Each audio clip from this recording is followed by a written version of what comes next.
নমস্কার, দেখছেন কলকাতা টিভি সংবাদ সারাদিন নিয়ে রয়েছি আমি তস্মিনা। আর এই মুহূর্তে যে খবরে নজর রাখবো, 21শে জুলাইয়ের সভায় যাওয়ার অপরাধে তৃণমূল কর্মীকে মারধর, লাথি, ঘুষি, নির্যাতনের অভিযোগ। অজ্ঞান অবস্থায় পার্টি অফিসের সামনে থেকে উদ্ধার মহিলা কর্মী। নির্যাতনের অভিযোগ পরিবারের বিরুদ্ধে। কালনার লক্ষণপাড়া এলাকার এই ঘটনা। 21শে জুলাইয়ের যাওয়ার পথে লাথি, ঘুষি এবং নির্যাতনের অভিযোগ এক মহিলার।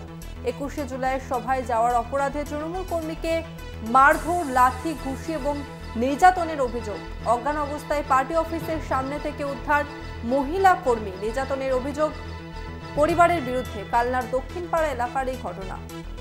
21শে জুলাইয়ের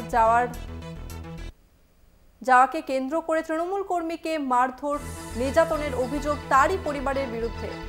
পার্টি অফিসের সামনে থেকে উদ্ধার মহিলা কর্মী। অজ্ঞান অবস্থায় তাকে উদ্ধার করা হয় এবং পরে তাকে হাসপাতালে ভর্তি করা হয়।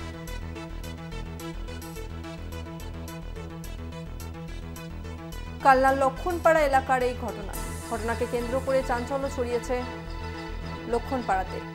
21শে জুলাইয়ের সভায় যাওয়ার অপরাধে তৃণমূলের কর্মীকে মারধর, লাথি, ঘুষি এবং নির্যাতনের অভিযোগ এবং অজ্ঞান অবস্থায় পার্টি অফিসের সামনে থেকে ওই মহিলা কর্মীকে উদ্ধার করা হয়। নির্যাতনের অভিযোগ উঠছে খোদ পরিবারের বিরুদ্ধে। কালনার লক্ষণপাড়া এলাকার এই ঘটনা।